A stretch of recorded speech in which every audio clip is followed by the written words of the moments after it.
ಓಂ ಶ್ರೀ ಮಹಾಗಣಾಧಿಪತಿಯೇ ನಮಃ. ಓಂ ಶ್ರೀ ಮಾತ್ರೇ ನಮಃ. ಓಂ ಶ್ರೀ ಗುರುಭ್ಯೋ ನಮಃ. ಸಮಸ್ತ ಕನ್ನಡ ವೀಕ್ಷಕರಿಗೆ ನಮಸ್ಕಾರ.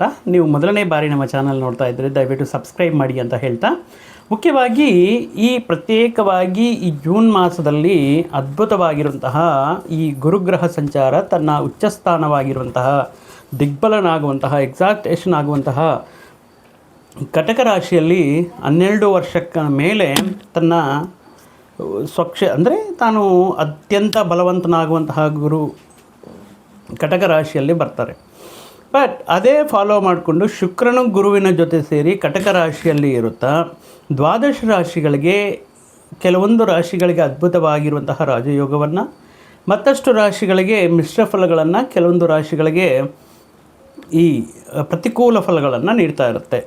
ಸೊ ಈಗ ಆ ರೀತಿ ನೋಡುವುದಾದರೆ ದ್ವಾದಶ ರಾಶಿಗಳಲ್ಲಿ ಪ್ರಮುಖವಾಗಿ ದಶಮ ಸ್ಥಾನ ಹೊಂದಿರುವಂತಹ ಮಕರ ರಾಶಿ ಜಾತಕರಿಗೆ, ರಾಶ್ಯಾಧಿಪತಿ ಶನಿ ತೃತೀಯ ಸ್ಥಾನದಲ್ಲಿರುವಂತಹ ಮಕರ ರಾಶಿ ಜಾತಕರಿಗೆ ಈ ಗುರು ಶುಕ್ರರ ಸಂಯೋಗ ಈ ಜೂನ್ 8ರಿಂದ ಯಾವ ರೀತಿ ಅನುಕೂಲ ಫಲಗಳು ನೀಡ್ತಾ ಇದೆ. ಯಾಕಂದರೆ ಇಲ್ಲಿಯವರೆಗೂ ಗುರುಬಲ ಇರಲಿಲ್ಲ. ಜೂನ್ ಆರಂಭದಿಂದ ಅದ್ಭುತವಾಗಿ ಮಕರ ರಾಶಿಯವರಿಗೆ ಸಪ್ತಮ ಸ್ಥಾನದಲ್ಲಿ ಅದ್ಭುತ ರೀತಿಯಲ್ಲಿ ಯೋಗಕಾರಕನಾಗಿರ್ತಾರೆ. ಅದೇ ಸಪ್ತಮ ಸ್ಥಾನದಲ್ಲಿ ಶುಕ್ರ ಸೇರಿ ಈ ಗುರು ಶುಕ್ರರ ಸಂಯೋಗ ಒಂದು 26 ದಿನಗಳ ಕಾಲ, ಅಂದರೆ ಶುಕ್ರನ ಸಂಚಾರ ಇರುವಂತಹ ಸಂದರ್ಭದಲ್ಲಿ ಗುರು ದೇವಗುರು ಬೃಹಸ್ಪತಿಯಲ್ಲಿಯವರೆಗೂ ಇರ್ತಾರೆ. ಅಕ್ಟೋಬರ್ ಕೊನೆಯವರೆಗೂ ಅಂದರೆ ಅಕ್ಟೋಬರ್ ಕೊನೆಯವರೆಗೂ 5 ತಿಂಗಳ ಕಾಲ ಗುರುಬಲ ಇರುತ್ತೆ. ಮತ್ತು ಶುಕ್ರ ಸಪ್ತಮ ಸ್ಥಾನದಲ್ಲಿ ಅನುಕೂಲವಾಗಿರುತ್ತಾ ಅಂದರೆ ಇದು ಸ್ವಲ್ಪ ಪ್ರತಿಕೂಲ ಫಲಗಳನ್ನು ನೀಡ್ತಾ ಇರುತ್ತೆ. ಅಂದರೆ ಒಟ್ಟಾಗಿ ಈ ಗುರು ಶುಕ್ರರಲ್ಲಿ ಮಕರ ರಾಶಿಯವರಿಗೆ ಗುರು ಅನುಕೂಲನಾಗಿ ಶುಕ್ರ ಕೆಲವೊಂದು ವಿಷಯಗಳಲ್ಲಿ ಪರೀಕ್ಷೆ ನೀಡುವ ರೀತಿಯಲ್ಲಿ ಕೆಲವೊಂದು ಪ್ರತಿಕೂಲ ಫಲಗಳನ್ನು ನೀಡಬಹುದು. ಆದ್ದರಿಂದ ಈ ಗುರು ಶುಕ್ರರ ಸಂಯೋಗ ಮಕರ ರಾಶಿಯವರಿಗೆ ಅದ್ಭುತ ರೀತಿಯ ಫಲಗಳನ್ನು ನೀಡ್ತಾ ಇದೆ. ಅಂದರೆ ಇಲ್ಲಿ ನಾವು ದೃಷ್ಟಿಯಲ್ಲಿ ಇಟ್ಕೋಬೇಕಾಗಿರೋದು ಗುರು ಅನುಕೂಲವಾಗಿದ್ದಾರೆ, ಶುಕ್ರ ಸಪ್ತಮದಲ್ಲಿ ಅನುಕೂಲ ಫಲಗಳನ್ನು ನೀಡುವುದಿಲ್ಲ, ಪ್ರತಿಕೂಲ ಫಲಗಳನ್ನು ಮಾತ್ರ ನೀಡ್ತಾ ಇರ್ತಾರೆ. ಇನ್ನು ಗುರು ಅನುಕೂಲವಾಗಿರೋದ್ರಿಂದ ಮಕರ ರಾಶಿಯವರಿಗೆ ಈ ಜೂನ್ ಮಾಸದಲ್ಲಿ ಯಾವ ರೀತಿ ಇರುತ್ತೆ ಅಂದರೆ ವ್ಯಾಪಾರ, ವಿದ್ಯಾ, ಆರ್ಥಿಕ ವ್ಯವಹಾರಗಳಲ್ಲಿ, ವಿವಾಹಕ್ಕೆ ಸಂಬಂಧಪಟ್ಟಿರುವಂತಹ ವಿಷಯಗಳಲ್ಲಿ ತುಂಬ ಅನುಕೂಲವಾಗಿರುತ್ತೆ. ವಿವಾಹ ಪ್ರಯತ್ನಗಳು ಮಾಡೋರಿಗೆ ವಿವಾಹ ಪ್ರಯತ್ನಗಳಲ್ಲಿ ಸಕ್ಸಸ್ ಕಾಣುವುದಕ್ಕೆ, ವೈವಾಹಿಕ ಜೀವನದಲ್ಲಿ ಅನುಕೂಲತೆ, ಸಪ್ತಮ ಸ್ಥಾನ ಕಳತ್ರ ಸ್ಥಾನ ಆಗಿರೋದರಿಂದ ವೈವಾಹಿಕ ಜೀವನ ಅತ್ಯುತ್ತಮವಾಗಿರುತ್ತೆ. ಲಾಭಗಳು, ಇನ್ನೇನಾದರೂ ಪಾರ್ಟ್ನರ್ಶಿಪ್ ವ್ಯವಹಾರಗಳು ಮಾಡ್ತಾಯಿದ್ರೆ, ವ್ಯಾಪಾರ ವ್ಯವಹಾರಗಳು ಮಾಡ್ತಾಯಿದ್ರೆ ವಿವಿಧ ಮಾರ್ಗಗಳ ಮುಖಾಂತರ ಆದಾಯಕ್ಕೆ ಅನುಕೂಲವಾಗಿರುತ್ತೆ. ತೃತೀಯ ಸ್ಥಾನ ಪರಾಕ್ರಮ ಸ್ಥಾನದಲ್ಲಿ ಶನಿ ಇರೋದರಿಂದ ಧೈರ್ಯವಾಗಿ ಸ್ಟೆಪ್ಸ್ ತಗೊಳ್ತಾರೆ, ಧೈರ್ಯವಾಗಿ ನಿರ್ಧಾರಗಳು ತಗೊಳ್ತಾರೆ. ಸೊ ಆದ್ದರಿಂದ ಯಾವುದೇ ರೀತಿ ಸಮಸ್ಯೆಗಳಿರೋಲ್ಲ, ಉತ್ತಮ ರೀತಿಯಲ್ಲಿ ಆದಾಯವೂ ಇರುತ್ತೆ. ಒಳ್ಳೆಯ ನೇಮ್, ಫೇಮ್, ಇಮೇಜ್, ನಿಮ್ಮ ಸ್ಟೇಟಸ್, ಒಳ್ಳೆಯ ರೀತಿಯಲ್ಲಿ ಐಡೆಂಟಿಟಿ ಇತ್ಯಾದಿ ವಿಷಯಗಳಲ್ಲಿ ಸಾಲದ ಸಮಸ್ಯೆಗಳಿಂದ ಹೊರಗಡೆ ಬರೋದಕ್ಕೆ ಸಪ್ತಮ ಸ್ಥಾನದಲ್ಲಿರುವಂತಹ ಗುರು ಮಕರ ರಾಶಿಯವರಿಗೆ ಅನುಕೂಲ ಇರುತ್ತೆ. ಅದೇ ರೀತಿ ಆರೋಗ್ಯ ಸಮಸ್ಯೆಗಳೇನಾದರೂ ಕಾಡ್ತಾ ಇದ್ದರೆ ಅದರಿಂದ ಒಂದು ಉತ್ತಮ ರೀತಿಯ ಆರೋಗ್ಯವನ್ನು ಪಡೆಯೋದಕ್ಕೆ, ನಿಮ್ಮ ವೃತ್ತಿ ಉದ್ಯೋಗ ಸ್ಥಾನಗಳಲ್ಲಿ ಉನ್ನತ ಸ್ಥಿತಿಯನ್ನು ಕಾಣೋದಕ್ಕೆ ಇರುತ್ತೆ. ಸೊ ಆದ್ದರಿಂದ ಮುಖ್ಯವಾಗಿ ವಿದೇಶಗಳಲ್ಲಿರುವಂತಹ ಮಕರ ರಾಶಿಯವರಿಗೆ ಪ್ರತ್ಯೇಕವಾಗಿ ಈ ಸಂದರ್ಭದಲ್ಲಿ ಅಲ್ಲಿ ಏನಾದರೂ PR ಇಶ್ಯೂಸು, ವೀಸಾ ಪ್ರಾಬ್ಲಮ್ಮು ಅಥವಾ ಈ ಉದ್ಯೋಗ ಪ್ರಯತ್ನಗಳು ಮಾಡ್ತಾ ಇದ್ದರೆ ಅಂತಹ ವ್ಯಕ್ತಿಗಳಿಗೆ ಅನುಕೂಲ ರೀತಿಯಲ್ಲಿ, ವಿದೇಶಿ ಪ್ರಯತ್ನಗಳು ಮಾಡುವಂತಹ ವ್ಯಕ್ತಿಗಳಿಗೆ, ಉದ್ಯೋಗ ಪ್ರಯತ್ನಗಳು ಮಾಡ್ತಾ ಇರುವಂತಹ ವ್ಯಕ್ತಿಗಳಿಗೆ ನಮಗೆ ಸ್ವಲ್ಪ ವ್ಯತಿರೇಕವಾಗಿ ಫಲಿತಾಂಶಗಳಿದೆ, ಏನೋ ಅಷ್ಟೊಂದು ಅನುಕೂಲ ಸ್ಥಿತಿಯಲ್ಲಿ ಇಲ್ಲ ಅನ್ನೋ ರೀತಿಯಲ್ಲಿ ನಿಮ್ಮ ವೈಯಕ್ತಿಕ ಜಾತಕದಲ್ಲಿ ಈಗ ನಡೀತಾ ಇರುವಂತಹ ದಶೆ, ಅಂತರ್ದಶೆ, ಸೂಕ್ಷ್ಮ ಗೋಚಾರ ಫಲಗಳನ್ನು ಅಥವಾ ಸೂಕ್ಷ್ಮ ದಶೆಗಳನ್ನು ಪರಿಶೀಲನೆ ಮಾಡಿಸಿಕೊಂಡ್ರೆ ಒಂದು ಸರಿ ನಿಮ್ಮ ವೈಯಕ್ತಿಕ ಜಾತಕವನ್ನು ಪರಿಶೀಲನೆ ಮಾಡಿಸ್ಕೊಳ್ಳೋದು ಉತ್ತಮವಾಗಿರುತ್ತೆ. ಸೊ ಆದ್ದರಿಂದ ಈ ಗುರು ಸಪ್ತಮ ಸ್ಥಾನದಲ್ಲಿರೋದ್ರಿಂದ, ಶನಿ ತೃತೀಯ ಸ್ಥಾನದಲ್ಲಿರೋದ್ರಿಂದ ಅನುಕೂಲ. ಅದೇ ರೀತಿ ರಾಹು ಧನ ಕುಟುಂಬ ಸ್ಥಾನದಲ್ಲಿರೋದ್ರಿಂದ ಸ್ವಲ್ಪ ಮಾತಿನ ಬಗ್ಗೆ ಗಮನ ಇರಲಿ. ಅನಾವಶ್ಯಕವಾಗಿ ಮಾತಿನ ವಿಷಯಗಳಲ್ಲಿ ಸಡನ್ನಾಗಿ ಕೆಲವೊಂದು ವಿಷಯಗಳು ಹೇಳುವುದರಿಂದ ಕೆಲವೊಂದು ವ್ಯಕ್ತಿಗಳಿಗೆ ಅದು ಅವಮಾನಕರವಾಗಿರಬಹುದು, ಇನ್ಸಲ್ಟ್ ನೀಡುವಂತಹ ವಿಧಾನದಲ್ಲಿರಬಹುದು. ಈ ರೀತಿ ವಿಷಯಗಳಿಂದ ಮಾತಿನಿಂದ ಕೆಲವೊಂದು ಅಪಾರ್ಥಗಳು ಉಂಟಾಗುವುದಕ್ಕೆ, ಇನ್ನು ಮುಖ್ಯವಾಗಿ ವಿದ್ಯಾರ್ಥಿಗಳಿಗೆ ಈ ವಿದ್ಯಾಭ್ಯಾಸದಲ್ಲಿ ಅಥವಾ ವಿದ್ಯಾಸಂಸ್ಥೆಯ ಆಯ್ಕೆ ಮಾಡೋದರಲ್ಲಿ, ವಿದ್ಯಾ ವಿಷಯಗಳಲ್ಲಿ ಆಯ್ಕೆ ಮಾಡ್ಕೊತವಂತಹ ಸಬ್ಜೆಕ್ಟ್ಸ್ ವಿಷಯಗಳಲ್ಲಿ ಸ್ವಲ್ಪ ಕನ್ಫ್ಯೂಷನ್ ಇರುತ್ತೆ. ಅದ್ರ ಬಗ್ಗೆ ಸ್ವಲ್ಪ ಕ್ಲಾರಿಟಿ ತಗೊಂಡು ಮುಂದಕ್ಕೆ ಹೋಗೋದು ಉತ್ತಮ. ಇನ್ನು ಧನ ಕುಟುಂಬ ಸ್ಥಾನದಲ್ಲಿ ರಾಹು ಇರೋದರಿಂದ, ರಾಹು ಮಾಯಾಗ್ರಹ ಆಗಿರೋದ್ರಿಂದ ಇದು ಬಂದಿರುವಂತಹ ಆದಾಯ ಕೈಯಲ್ಲಿ ನಿಲ್ಲದೇ ಇರುವಂತಹ ಸಂದರ್ಭಗಳು ಇರುತ್ತೆ. ಇನ್ನು ಪಂಚಮಾಧಿಪತಿಯಾಗಿರುವಂಥದ್ದು ಮಕರ ರಾಶಿಗೆ ಪಂಚಮ ದಶಮಾಧಿಪತಿ ಅಂದರೆ ಸಂತಾನ, ಪ್ರೀತಿ, ಪ್ರೇಮ, ವ್ಯವಹಾರಗಳು, ನಿಮ್ಮಲ್ಲಿರುವಂತಹ ಕ್ರಿಯೇಟಿವಿಟಿ, ನಿಮ್ಮ ವೃತ್ತಿ, ಉದ್ಯೋಗ ಎಲ್ಲದಕ್ಕೂ ಕೂಡ ಅಧಿಪತಿಯಾಗಿರುವಂತಹ ಶುಕ್ರನು ಈ ಜೂನ್ 8ರಿಂದ ಜುಲೈ 4ನೇ ತಾರೀಕು 26 ದಿನಗಳ ಕಾಲ ಗುರುವಿನ ಜೊತೆ ಸೇರಿರೋದ್ರಿಂದ, ಇವರು ಸಪ್ತಮ ಸ್ಥಾನದಲ್ಲಿ ಶುಕ್ರ ಇರೋದರಿಂದ ಸ್ವಲ್ಪ ಆರೋಗ್ಯದ ಬಗ್ಗೆ ವಿಪರೀತವಾಗಿರುವಂತಹ ಉಷ್ಣಾಂಶದಿಂದ ಕೂಡಿರುವಂತಹ ಆರೋಗ್ಯ ಸಮಸ್ಯೆಗಳು, ವಿಪರೀತವಾಗಿರುವಂತಹ ಉಷ್ಣಾಂಶ, ವಿಪರೀತವಾಗಿರುವಂತಹ ಹೀಟ್ ಜನರೇಟ್ ಆಗೋದು, ಅಥವಾ ಬಾಯಲ್ಲಿ ಏನಾದರೂ ಹುಣ್ಣುಗಳಾಗೋದು, ಅಥವಾ ಉಷ್ಣಕ್ಕೆ ಸಂಬಂಧಪಟ್ಟಿರುವಂತಹ ಫೀವರ್ ಬರೋದು ಇತ್ಯಾದಿ ವಿಪರೀತವಾಗಿರುವಂತಹ ಉಷ್ಣ ಸಂಬಂಧಪಟ್ಟಿರುವಂತಹ ಆರೋಗ್ಯ ಸಮಸ್ಯೆಗಳ ಬಗ್ಗೆ ಡಿಹೈಡ್ರೇಟ್ ಆಗ್ದಂಗೆ ಸ್ವಲ್ಪ ಜಾಸ್ತಿ ನೀರು ತಗೊಳ್ಳೋದ್ರಿಂದ, ದ್ರವ ಪದಾರ್ಥಗಳನ್ನು ಜಾಸ್ತಿ ತಗೊಳ್ಳೋದ್ರಿಂದ ನಿಮ್ಮ ಆರೋಗ್ಯವನ್ನು ಈ ಸಂದರ್ಭದಲ್ಲಿ ನೀವು ಅಂದರೆ ಈ ರೀತಿ ಉಷ್ಣ ಸಂಬಂಧಪಟ್ಟಿರುವಂತಹ ಸಮಸ್ಯೆಗಳಿಂದ ಕಾಪಾಡ್ಕೋಬಹುದು. ಇನ್ನು ಸಪ್ತಮದಲ್ಲಿ ಪಂಚಮ ದಶಮಾಧಿಪತಿ ಶುಕ್ರ ಆಗಮ ಆಗಿರೋದ್ರಿಂದ ಮುಖ್ಯವಾಗಿ ಈ ಸ್ತ್ರೀ ಪುರುಷರಿಗೆ ಕೆಲವೊಂದು ಹೇಳ್ಕೊಳ್ಳೋಕ್ಕಾಗದೇ ಇರುವಂತಹ ಕೆಲವೊಂದು ಗುಪ್ತ ರೋಗಗಳು ಬರುವಂಥ ಸಾಧ್ಯತೆ ಇದೆ. ಅದು ನಿಮ್ಮ ಜನನಾಂಗಗಳಿಗೆ ಸಂಬಂಧಪಟ್ಟಿರುವಂಥದ್ದಾಗಿರಬಹುದು, ಅಥವಾ ಹೇಳ್ಕೊಳ್ಳೋಕ್ಕಾಗದೇ ಇರುವಂತಹ ಪ್ರದೇಶದಲ್ಲಿ ಕೆಲವೊಂದು ಹುಣ್ಣುಗಳು, ಅದೇ ರೀತಿ ಉಷ್ಣ ಜಾಸ್ತಿ ಆಗಿರೋದ್ರಿಂದ ಆ ರೀತಿ ಹುಣ್ಣುಗಳಾಗೋದಾಗಿರಬಹುದು.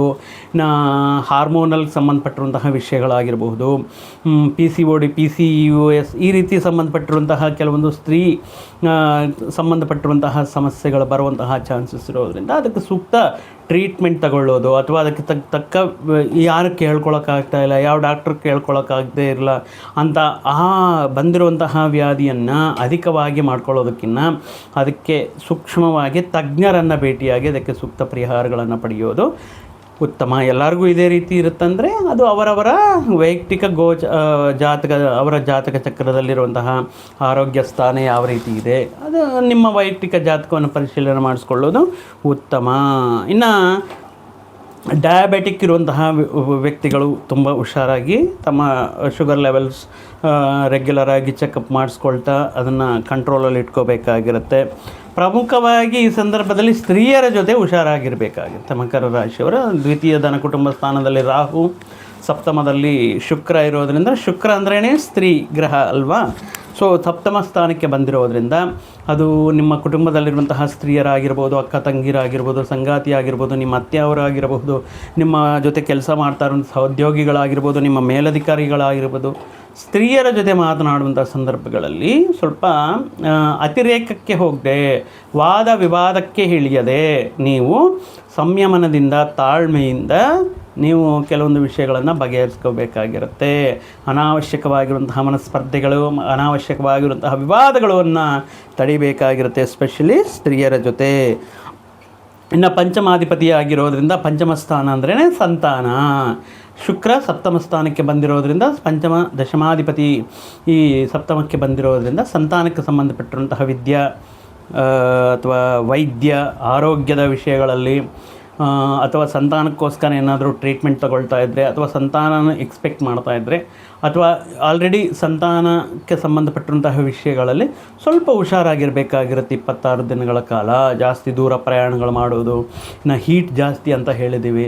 ಸೊ ಆಗಿರೋದ್ರಿಂದ ಮಿಸ್ಕ್ಯಾರೇಜ್ ಆಗುವಂಥ ಚಾನ್ಸಸ್ ಇರುತ್ತೆ. ಜಾಸ್ತಿ ತೂಕ ಎತ್ತು, ಭಾರ ಒತ್ತೋದು, ಈ ರೀತಿ ವಿಷಯಗಳಿಂದ ಸ್ವಲ್ಪ ಹುಷಾರಾಗಿ ಇರಬೇಕಾಗಿರುತ್ತೆ. ಇನ್ನು ಎಜುಕೇಷನ್ ವಿಷಯಗಳಲ್ಲಿ ನೀವು ಆಯ್ಕೆ ಮಾಡ್ಕೊಂಡಿರುವಂತಹ ಸಬ್ಜೆಕ್ಟ್ಸು ನಿಮಗೆ ಎಷ್ಟು ಪ್ರಮಾಣದಲ್ಲಿ ನಿಮಗೆ ನಾಲೆಡ್ಜ್ ಇದೆ, ನೀವು ಯಾರೋ ಫ್ರೆಂಡ್ಸ್ ತಗೊಂಡಿದ್ದಾರೆ, ಅಥವಾ ಇನ್ನೊಬ್ರು ಯಾರೋ ಸಜೆಸ್ಟ್ ಮಾಡಿದ್ದಾರೆ, ಅಥವಾ ಗೊತ್ತಿರೋರು ಯಾರೋ ಹೇಳಿದ್ದಾರೆ ಅಂತ ಅಲ್ಲ. ಪರ್ಟಿಕ್ಯುಲರಾಗಿ ನೀವು ನಿಮಗೆ, ನಿಮ್ಮ ಮಕ್ಕಳಿಗೆ ಯಾವ ವಿಷಯಗಳಲ್ಲಿ ಅತ್ಯಧಿಕವಾಗಿ ಅವರಿಗೆ ಇಂಟ್ರೆಸ್ಟ್ ಇದೆ, ಆ ಸಬ್ಜೆಕ್ಟ್ನ ತಗೊಳ್ಳೋಕ್ಕೆ ಪ್ರಯತ್ನ ಮಾಡಿ. ನಿಮ್ಮ ಕನಸುಗಳು ಇರಲಿ, ಬಟ್ ನಿಮ್ಮ ಕನಸುಗಳನ್ನು ಬಲವಂತವಾಗಿ ನಿಮ್ಮ ಸಂತಾನದ ಮೇಲೆ ಮತ್ತೆ ಅವರು ಅದರಲ್ಲಿ ವಿಮುಖತೆ ಅಥವಾ ಇಂಟ್ರೆಸ್ಟ್ ತೋರಿಸ್ತಾ ಇದ್ದರೆ ಫೈನಲ್ ಆಗಿ ಅವರ ಟೈಮು ವೇಸ್ಟ್ ಆಗುತ್ತೆ, ಅದಕ್ಕೆ ಬೇಕಾಗಿರೋ ಹಣಕಾಸು ವೇಸ್ಟ್ ಆಗುತ್ತೆ.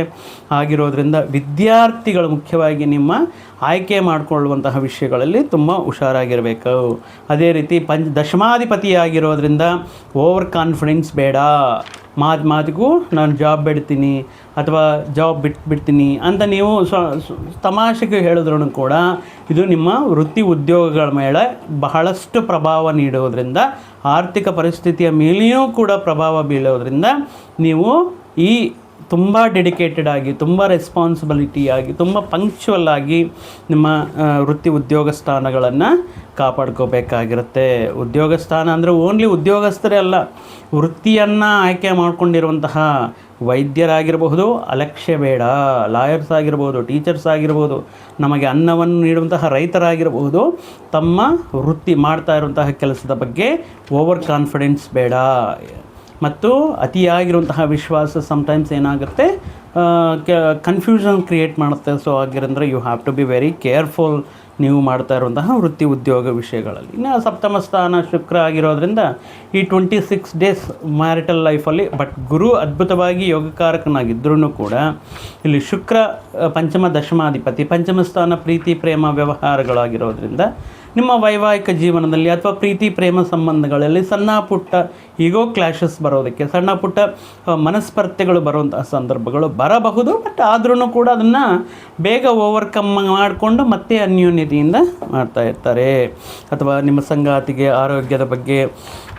ಆರೋಗ್ಯದ ವಿಷಯದಲ್ಲಿ ಸ್ವಲ್ಪ ಜಾಗರೂಕರಾಗಿರಬೇಕಾಗಿರುತ್ತೆ. ಸೊ ಓವರಾಲ್ ಆಗಿ ಈ 26 ಡೇಸು ಶುಕ್ರ ಅಧಿಪತಿ ಅಂದರೆ ಶುಕ್ರ ಗುರುವಿನ ಜೊತೆ ಇರೋದ್ರಿಂದ, ಗುರು ಶನಿ ಅದ್ಭುತವಾಗಿ ಫಲಕಾರಕನಾಗಿದ್ದರೂ ಕೂಡ ಶುಕ್ರ ಈ 26 ಡೇಸು ಎಸ್ಪೆಷಲಿ ವಿಮೆನ್, ಸ್ತ್ರೀಯರ ಜೊತೆ ವ್ಯವಹಾರ ಮಾಡುವಾಗ, ಸ್ತ್ರೀಯರ ಜೊತೆ ಏನಾದರೂ ತಮಾಷೆ ಮಾಡುವಂಥ ಸಂದರ್ಭಗಳಲ್ಲಿ ಸ್ತ್ರೀಯರ ಜೊತೆ ವಾಗ್ವಿವಾದಗಳು ನಡೆಯುವಂತಹ ಸಾಧ್ಯತೆ ಇರೋದರಿಂದ ನಿಮ್ಮ ಸಂಗಾತಿಯ ಆರೋಗ್ಯ ವಿಷಯಗಳನ್ನು, ನಿಮ್ಮ ಸಂತಾನದ ವೈದ್ಯ ವಿಷಯಗಳಲ್ಲಿ ಹುಷಾರಾಗಿರಬೇಕಾಗಿರುತ್ತೆ. ಅದಕ್ಕೋಸ್ಕರ ಶುಕ್ರವಾರ ಮುಖ್ಯವಾಗಿ ಈ ಅವರೇಕಾಳನ್ನು ದಾನ ಮಾಡೋದು ಅಥವಾ ಬಿಳಿ ಹೂವಿನಿಂದ ಶ್ರೀ ಮಹಾಲಕ್ಷ್ಮೀ ದೇವಿಗೆ ಅರ್ಚನೆ ಮಾಡಿಸೋದ್ರಿಂದ, ಬಿಳಿ ವಸ್ತ್ರವನ್ನು ದಾನ ಮಾಡೋದರಿಂದ ನಿಮಗೆ ಅನುಕೂಲವಾಗಿರುವಂತಹ ಫಲಗಳು ಬರುತ್ತೆ.